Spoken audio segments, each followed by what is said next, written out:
This is part 2 of my recap on the Black Summoner. You can find a link to part 1 in the description below.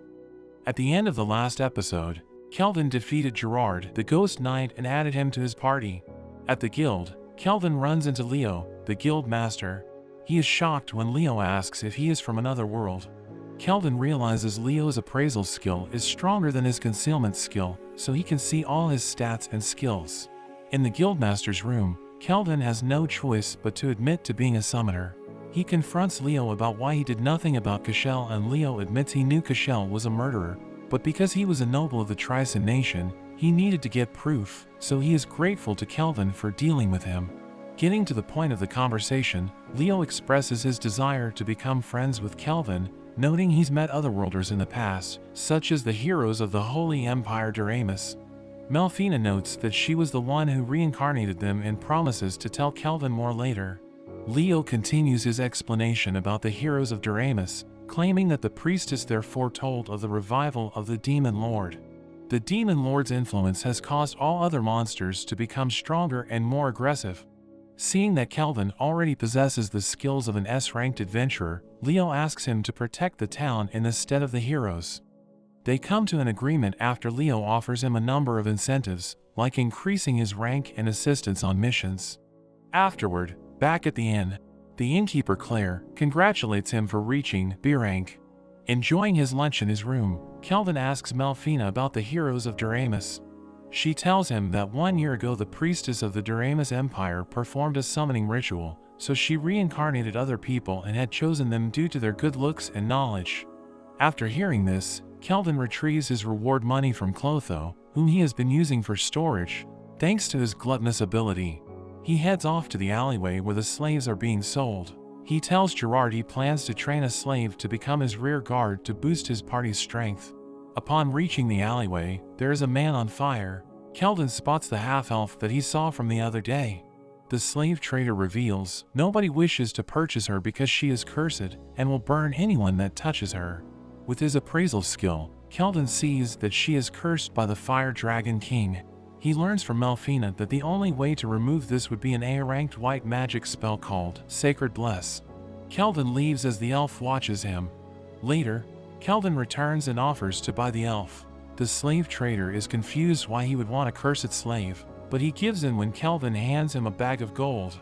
As they head back to the inn, the elf introduces herself as Aphil, and thanks Kelvin for buying her.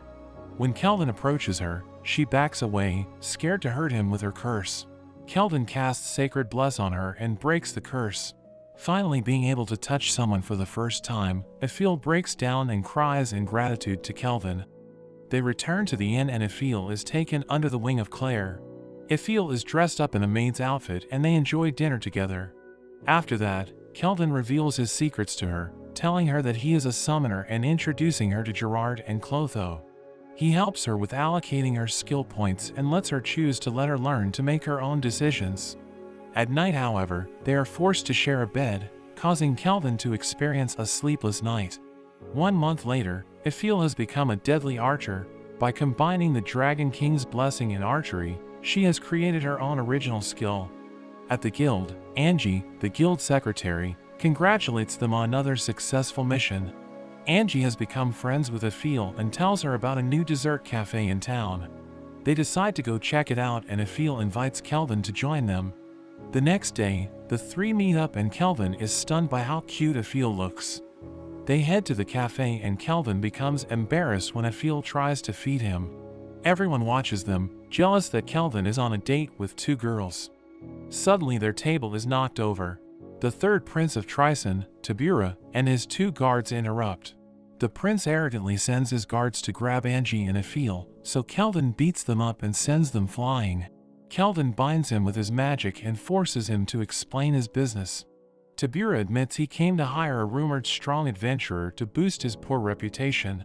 Kelvin reveals he is the adventurer and refuses Tabura's offer. Meanwhile, Melfina visits the Temple of Doremus.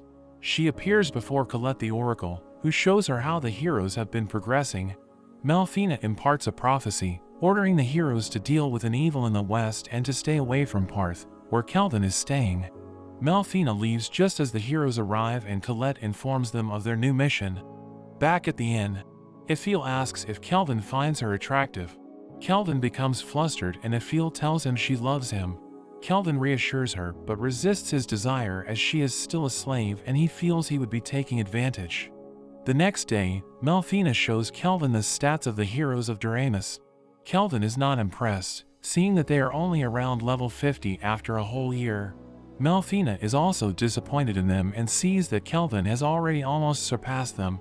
Claire interrupts, telling them that the guild has called for them. Kelvin meets with Leo, who tells him that a sealed demon was discovered in a hidden room of a dungeon. Melfina tells him that demons are among the most powerful beings in this world. Leo mentions the trouble he caused by attacking the Tricen Prince and Kelvin quickly accepts the mission. Kelvin and his party head into the dungeon. They head through the cave and come to the hidden room. As they enter, they find the sealed demon, but there is a second demon who introduces itself as Victor, the archdemon. Kelvin asks about the sealed demon and Victor reveals she is the daughter of the most recently defeated demon lord. She was sealed by a magic that only a human can break. Victor hopes that by eating Kelvin he will gain the human ability to break the seal and then he will eat the girl to become the next demon lord himself. Victor blocks the exit and charges at them, which Gerard manages to block. Kelvin tries to restrain his movements but Victor easily breaks free. Kelvin begins smiling and Gerard reveals to Ifil, Kelvin has an unfortunate habit, he is a battle junkie, the more powerful his opponents the more excited he becomes. But that's the end of this video. I hope you enjoyed it, and if you did, give this video a like and subscribe to the channel. Thanks for watching and I'll see you next time.